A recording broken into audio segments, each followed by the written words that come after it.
Praise the Lord. കർത്താവിൻ്റെ ധന്യതിരുനാമം ഈ പ്രഭാതത്തിൽ മഹിമപ്പെടുമാറാകട്ടെ. വീണ്ടും ഒരു പ്രഭാതത്തിൽ നമുക്ക് ദൈവവചനവുമായി കൂടിക്കാണുവാൻ ദൈവം തന്ന ഭാഗ്യത്തിനായി സ്തോത്രം. കർത്താവിനോട് നന്ദി പറഞ്ഞുകൊണ്ട് ഈ ദിവസം നമുക്ക് ആരംഭിക്കാം. നമുക്ക് ആയുസ്സിനെ ശേഷിപ്പിച്ചു, പുതിയൊരു ദിവസം കൂടെ ദാനം തന്നു, ആരോഗ്യം, ബലം, സൗഖ്യം തന്ന് ഈ ലോകത്തിൽ നമുക്കൊരു ദിവസം കൂടെ ജീവിക്കാൻ ദൈവം കൃപ തന്നു. ദൈവത്തിന് നമ്മളെക്കുറിച്ചുള്ള പർപ്പസ്, നമ്മളെക്കുറിച്ചുള്ള ഉദ്ദേശം നിവൃത്തിയാകുവാൻ തക്കവണ്ണം ദൈവകരങ്ങളിലേക്ക് ഏൽപ്പിച്ചുകൊണ്ട് ദൈവവചനവുമായി ചിന്തിക്കാനായിട്ട് നമുക്ക് ഇന്ന് ഒരു വേദവചനം ധ്യാനത്തിനായി ചിന്തിക്കാം. യോശുവയുടെ പുസ്തകം 15-ാം അധ്യായം അതിൻ്റെ 19-ാമത്തെ വാക്യം. എനിക്ക് ഒരനുഗ്രഹം തരയണം, നീ എന്നെ തെക്കേ ദേശത്തേക്കല്ലോ കൊടുത്തിരിക്കുന്നത്, നീരുറവുകളും കൂടെ എനിക്ക് തരയണം എന്ന് അവൾ ഉത്തരം പറഞ്ഞു. അവൻ അവൾക്ക് മലയിലും താഴ്വരയിലും നീരുറവുകളെ കൊടുത്തു. ഈ വചനം കേൾക്കുമ്പോൾ പെട്ടെന്ന് നമ്മൾ ഉപയോഗിക്കുന്നല്ലെങ്കിലും ഈ വചനം കേൾക്കുമ്പോൾ നമുക്കറിയാം, ഇത് അക്സ എന്ന് പറയുന്ന ഒരു മകളുടെ അപ്പനോടുള്ള അപേക്ഷയാണ്. അപ്പനെ നമുക്ക് എല്ലാവർക്കും അറിയാം, കാലേബിൻ്റെ മകളായ അക്സ തൻ്റെ അപ്പനോട് അപേക്ഷിക്കുന്ന ഒരപേക്ഷയാണ് ഈ വായിച്ചു കേട്ടത്. ഇതിൻ്റെ പശ്ചാത്തലം, യോശുവയും കാലേബും ഒറ്റുനോക്കുവാൻ പോയി മടങ്ങി വന്ന് കാലേബ് യോശുവയോട് ചേർന്ന് നിന്ന് ദേശം വിഭാഗിക്കുമ്പോൾ കാലേബിന് അവകാശം കൊടുത്തതിന് ശേഷം കിര്യത്ത് സെഫർ എന്ന് പറയുന്ന ഒരു സ്ഥലം, ആ സ്ഥലം അവകാശമാക്കുന്നവന് ഞാൻ എൻ്റെ മകളെ അക്സയെ കൊടുക്കും എന്ന് കാലേബ് പറയുന്നു. അപ്പോൾ ഒത്നിയേൽ, കെനസിന്റെ മകനായ ഒത്നിയേൽ അതിനെ പിടിക്കുകയും അങ്ങനെ അക്സയെ കൊടുക്കുകയും ചെയ്യുമ്പോൾ അക്സയ്ക്ക് കൊടുത്ത സ്ഥലത്തെക്കുറിച്ചും കൊടുക്കാനുള്ളതിനെക്കുറിച്ചും ഒരപ്പനോട് ചോദിക്കുന്ന ചോദ്യമാണ് 19-ാമത്തെ വാക്യം. ഒത്നിയേല് അക്സയോട് പറയുകയാണ്, ഒരു കാര്യം ചെയ്യണം, നീ അപ്പനോട് തെക്കേ ദേശം ആണ് തന്നിരിക്കുന്നത്, അവിടുത്തെ നീരുറവകൾ കൂടെ നീ ചോദിക്കണം. തെക്കേ ദേശത്ത് മല അല്ലെങ്കിൽ അങ്ങനെയുള്ള ഏരിയയാണ്, അതുകൊണ്ട് നീ നീരുറവകളും കൂടെ ചോദിക്കണം. അങ്ങനെ ഈ മകൾ അപ്പനോട് നീരുറവ ചോദിക്കുന്നതാണ് ഈ പശ്ചാത്തലം. വാക്യം പറയുന്നത്, നീ എനിക്ക് ഒരനുഗ്രഹം തരയണം. ആ ആദ്യത്തെ വാക്യമാണ് ഇതിന്റെ പ്രാധാന്യം അർഹിക്കുന്നത്. പറയുന്ന വാക്ക്, നീ എനിക്കൊരു അനുഗ്രഹം തരയണം, നീ എന്നെ തെക്കേ ദേശത്തേക്കല്ലോ കൊടുത്തിരിക്കുന്നത്, നീരുറവുകളെയും കൂടെ എനിക്ക് തരയണം എന്ന് അവൾ ഉത്തരം പറഞ്ഞു.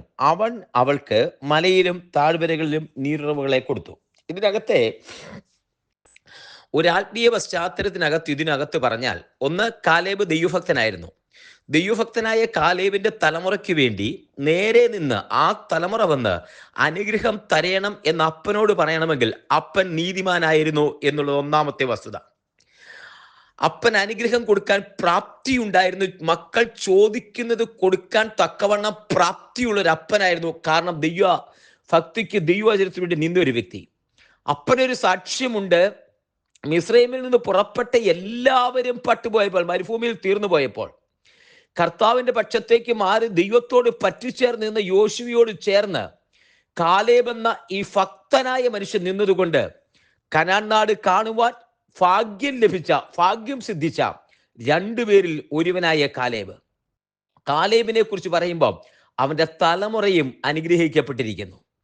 കാലേബിന്റെ തലമുറയും അനുഗ്രഹിക്കപ്പെട്ടിരുന്നു. കാരണം ഒത്നിയേലിനെയും അക്സിയെയും എല്ലാം അനുഗ്രഹപ്പെട്ടിരിക്കുന്നു. ഇന്ന് ഒന്നാമത്തെ ദൂത്, കുഞ്ഞെ, നീ ദൈവവുമായിട്ട് അടുത്തിരിക്കുന്നെങ്കിൽ, കർത്താവിനോട് ചേർന്നായിരിക്കുന്നെങ്കിൽ നിന്റെ തലമുറകളെ കുറിച്ചുള്ള വേവലാതി വേണ്ട. കാരണം കർത്താവിനോട് ചേർന്നിരിക്കുന്ന നിന്റെ തലമുറ അനുഗ്രഹിക്കപ്പെട്ടിരിക്കും. മറ്റൊരു രീതിയിൽ പറഞ്ഞാൽ, കർത്താവിനോട് ഒട്ടിച്ചേർന്നിരിക്കുന്ന നിനക്ക് നിന്റെ തലമുറയെ അനുഗ്രഹിക്കാനുള്ള അനുഗ്രഹം നിന്റെ തലമേൽ കർത്താവ് തന്നിരിക്കും. നിന്റെ മക്കളെയും മക്കളുടെ മക്കളെയും നീ കാണും ദീർഘായുസ് കൊണ്ട് തൃപ്തിപ്പെടുത്തും. ദൈവത്തിൽ നിന്ന് അനുഗ്രഹം മേടിച്ച യാബോക്കിന്റെ തീരത്ത് ദൈവത്തിൽ നിന്ന് അനുഗ്രഹം മേടിച്ച യാക്കോബ് വടിയുടെ അറ്റം ചാരി നിന്ന് 12 മക്കളെയും മാറി മാറി മാറി അനുഗ്രഹിക്കാൻ, അതേ ഓരോരുത്തരുടെ തലയിൽ തൊട്ട് അനുഗ്രഹിക്കാൻ, മിസ്രൈമിലെ ചപ്രമഞ്ച കട്ടിലിരുന്നു കൊണ്ട് അനുഗ്രഹിക്കാൻ ദൈവം കൃപ ചെയ്തതിന്റെ കാരണം ദൈവത്തിൽ നിന്ന് പ്രാപിച്ച അനുഗ്രഹമാണ്. കുഞ്ഞെ, ഇന്ന് ഈ വചനം കേട്ടുകൊണ്ടിരിക്കുമ്പോൾ നീ ദൈവത്തിന്റെ സന്നിധിയിലാണ് നിൽക്കുന്നതെങ്കിൽ നിന്റെ തലമുറ ഒരുപക്ഷെ ദൂരത്തായിരിക്കാം, കണ്ണെത്താത്ത ദൂരത്തായിരിക്കാം. ഒന്നാമത്തെ ദൂത് പറയാം. നിന്റെ തലമുറയുമായിട്ട് ബന്ധപ്പെട്ട് ദൈവത്തിന്റെ കരുതൽ നിനക്ക് വേണ്ടിയുണ്ട്. നീ അതിനെക്കുറിച്ച് ബോധരാവണ്ട. പ്രാർത്ഥനയുടെ തീമതില് ഇരിക്കുന്ന ഇടത്തിരുന്ന് പണിതോ നിന്റെ തലമുറ മേൽ അനുഗ്രഹം കൊടുക്കാൻ, നിന്റെ തലമുറകളുടെ മേൽ ദൈവത്തിന്റെ വേലി കെട്ടാൻ. ഇയ്യോബ് തലമുറകൾക്ക് ചുറ്റും വേലി കെട്ടിയതുപോലെ പ്രാർത്ഥനയുടെ വേലി കെട്ടാൻ ദൈവം നിന്നെ ബലപ്പെടുത്തുന്നു. ഒന്ന്. രണ്ട്, ഈ തെക്കേ ദേശത്തേക്ക് വിട്ട അക്സി ഒരു ദിവസം മടങ്ങി വരിക തന്റെ ഭർത്താവുമായിട്ട്, ഒക്നിയേലുമായിട്ട്. അവിടെ ആ കുടുംബം അനുഗ്രഹിക്കപ്പെടുക. വന്ന് പറയുക, അപ്പാ എനിക്കൊരു അനുഗ്രഹം തരേണം. തെക്കേ ദേശത്തേക്ക് വിട്ട് ശരിയാണ്, നീരുറവകളും കൂടി എനിക്ക് വേണം. അപ്പൊ ഇവിടെ ഒരു ആത്മീയ അർത്ഥമുണ്ട്. കാരണം ഡ്രൈ അതിനെ നനയ്ക്കുന്ന ഒരു നീരുറവ വേണം. ഡ്രൈ ആയിട്ടിരിക്കുന്ന ഒരു മല കെട്ടിയിട്ട് കാര്യമില്ല, നനയ്ക്കുന്ന ഒരു നീരുറവ വേണം. ആത്മീകമായിട്ട് പറയാം, ചിലയിടത്തെങ്കിലും ഡ്രൈ ആയിട്ടിരിക്കുന്നെങ്കിൽ ഒന്ന് കർത്താവിന്റെ സന്നിധിയിലിരുന്ന് അനുഗ്രഹം മേടിക്കണം. അതിനെ ഒന്ന് നനയ്ക്കുന്ന, ആത്മാവിൽ നനയ്ക്കുന്ന, ആ ഡ്രൈ ആയിട്ടുള്ളതിനെ ഒന്ന് നനയ്ക്കുന്ന, ആത്മനിലങ്ങളെ നനയ്ക്കുന്ന ആത്മാവിന്റെ ശക്തി, ആ നീരുറവ് പ്രാപിക്കണം. മറ്റൊരു വസ്തുത ഇവിടെ പറയാനുള്ളത്, അത് ഈ അക്സ വന്ന് അനുഗ്രഹം ചോദിക്കുമ്പോൾ അത് കൊടുക്കാൻ, അതേ അപ്പനോട് വന്ന് ധൈര്യത്തോടെ ചോദിക്കാൻ, അത് കൊടുക്കാൻ ഒരപ്പൻ മകൾ ബന്ധമുണ്ട്. ഇന്ന് മറ്റൊരു കാര്യം അത് ചേർത്തു പറയാം. ഈ ലോകത്തിലെ അപ്പനോട് ചോദിക്കാൻ ധൈര്യപ്പെടുമ്പോ കുഞ്ഞെ, സ്വർഗീയ അപ്പന്റെ അടുക്കലേക്ക് വന്ന് തന്നോട് യാചിക്കുന്നവർക്ക് അവൻ പരിശുദ്ധാത്മാവിനെ എത്രയധികം കൊടുക്കും. അതിന് മുമ്പ് ചേർത്തിരിക്കുന്ന ഒരു വാക്കുണ്ട്. അത് ഈ കാലേബും മകളും പോലെ നമുക്ക് ചേർത്ത് വായിക്കാം.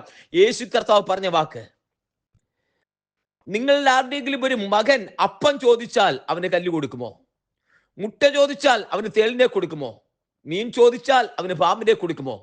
ദോഷികളാകുന്ന നിങ്ങൾ നിങ്ങളുടെ മക്കൾക്ക് നല്ല ദാനങ്ങളെ കൊടുക്കാൻ ഇച്ഛിക്കുന്നു എങ്കിൽ സ്വർഗസ്ഥനായ പിതാവ് തന്നോട് യാചിക്കുന്നവർക്ക് എത്രയധികം, സ്വർഗസ്ഥനായ പിതാവ് തന്നോട് യാചിക്കുന്നവർക്ക് പരിശുദ്ധാത്മാവിനെ എത്രയധികം കൊടുക്കും.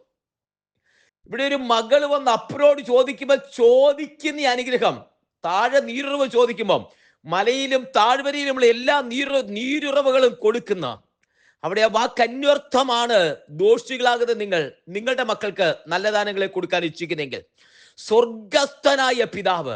ഈ വചനത്തിന്റെ അവസാന ഭാഗത്തില് ഒരു സ്വർഗസ്ഥനായ പിതാവും പുത്രനാകുന്ന നീയുമായിട്ടൊരു ബന്ധമാകട്ടെ, ആ ഒരു ആത്മബന്ധം സ്ഥാപിക്കപ്പെടട്ടെ. സ്വർഗസ്ഥനായ പിതാവുമായിട്ട് കുഞ്ഞെ ഒരു ആത്മബന്ധത്തിലേക്ക് അടുത്ത് വരട്ടെ.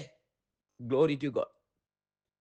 നിന്റെ അപ്പനാണെന്നുള്ള ബോധ്യം, ചോദിക്കാൻ മടിക്കാതെ ഒരു അപ്പനാണെന്നുള്ള ബോധ്യം, ആ വാക്ക് ഹൃദയത്തെ പതിയിട്ട് ദോഷികളാകുന്ന നിങ്ങളുടെ മക്കൾക്ക് നീരുറവ ചോദിക്കുമ്പോ കാലേബ് നീരുറവ താഴെയും മുകളിലും ആ താഴ്വരയിലും മലയുടെ മുകളിലും കൊടുക്കുകയാണ്. അങ്ങനെ കൊടുക്കുന്നു എങ്കിൽ സ്വർഗസ്ഥനായ പിതാവ് ഇന്ന് ചോദിക്കുന്ന നിനക്ക് വേണ്ടി എത്രയധികം ചെയ്തു തരും. ആ ഒരു ബന്ധത്തിലേക്ക് വരട്ടെ.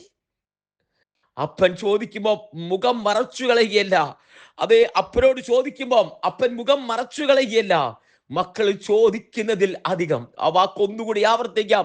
ദോഷികളാകുന്ന നിങ്ങളുടെ മക്കൾക്ക് നല്ല ദാനങ്ങളെ കൊടുക്കാൻ ഇച്ഛിക്കുന്നുവെങ്കിൽ സ്വർഗസ്ഥനായ നിങ്ങളുടെ പിതാവേ എത്രയധികം. ഹല്ലേലൂയ. സ്വർഗസ്ഥനായ നിങ്ങളുടെ പിതാവ് എത്രയധികം നിങ്ങൾക്ക് വേണ്ടി തരുന്നു.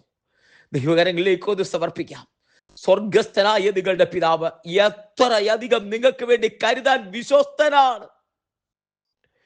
ആ പാദപീഠത്തിലേക്ക്, ആ കരങ്ങളിലേക്ക് ഒന്ന് സമർപ്പിക്കാം. ഒരുമിച്ച് പ്രാർത്ഥിക്കാം. സ്വർഗസ്ഥനായ ഞങ്ങളുടെ പിതാവേ, ആ വചനത്തെ ഞങ്ങൾ ഏറ്റെടുക്കുന്നു. ദോഷികളാകുന്ന നിങ്ങളുടെ മക്കൾക്ക് നല്ല ദാനങ്ങളെ കൊടുക്കാൻ ഇച്ഛിക്കുന്നുവെങ്കിൽ സ്വർഗസ്ഥനായ പിതാവ് തന്നോട് യാചിക്കുന്നവർക്ക് എത്രയധികം അത് പരിശുദ്ധാത്മാവിനെ കൊടുക്കുന്നു. അങ്ങയുടെ പാദപീഠത്തിലേക്ക് അടുത്തു വരുന്നപ്പ ഡ്രൈനസിനെ മാറ്റി അതെ ആത്മനിലകളെ നനയ്ക്കുന്നതിനായി നന്ദി. ദൈവകരങ്ങളിലേക്ക് സമർപ്പിച്ച് പ്രാർത്ഥിക്കുന്നു. ജനത്തെ സമർപ്പിച്ച് പ്രാർത്ഥിക്കുന്നപ്പ ഈ വചനം കേൾക്കുന്ന സർവ്വപേരെയും അങ്ങയുടെ നാമത്തിൽ അനുഗ്രഹിച്ചു പ്രാർത്ഥിക്കുന്നു. സ്വർഗീയ കൃപ കൂടിയിരിക്കുന്നതിനായി സ്തോത്രം. അങ്ങയുടെ നാമത്തിൽ അനുഗ്രഹിക്കുന്നു. സ്വർഗത്തിന്റെ കൃപ കൂടിയിരിക്കട്ടെ. അവിടുത്തെ വചനത്താൽ അവിടുത്തെ കർത്താവെ ആ വാഗ്ദത്തം നിവർത്തിയാൽ അനുഗ്രഹിച്ച് പ്രാർത്ഥിക്കുന്നു. തന്നോട് യാചിക്കുന്നവർക്ക് എത്രയധികം നൽകി തരുന്നു. ആവശ്യങ്ങളെ സ്വർഗം കേൾക്കുകയും തക്ക സമയത്ത് നിവർത്തിക്കുകയും ചെയ്യുന്ന ദൈവകൃപയ്ക്കായി നന്ദി തൃക്കരകളിൽ സമർപ്പിക്കുന്നു. പ്രാർത്ഥന ഇടിക്കാൻ സ്തോത്രം. സകലമാനുഭവത്തോടെ നിൽക്കും യേശുവിൻ നാമത്തിൽ തന്നെ. ആമേൻ, ആമേൻ, ആമേൻ. കർത്താവ് എല്ലാവരെയും അനുഗ്രഹിക്കട്ടെ. ദൈവം കൂടിയിരിക്കട്ടെ. നാളെ നമുക്ക് വീണ്ടും കാണാം. അതുവരെ കർത്താവിന്റെ വിശാലമേറിയ ചിറകടിയിൽ പരിപാലിക്കപ്പെടട്ടെ. God bless you and thank you so much.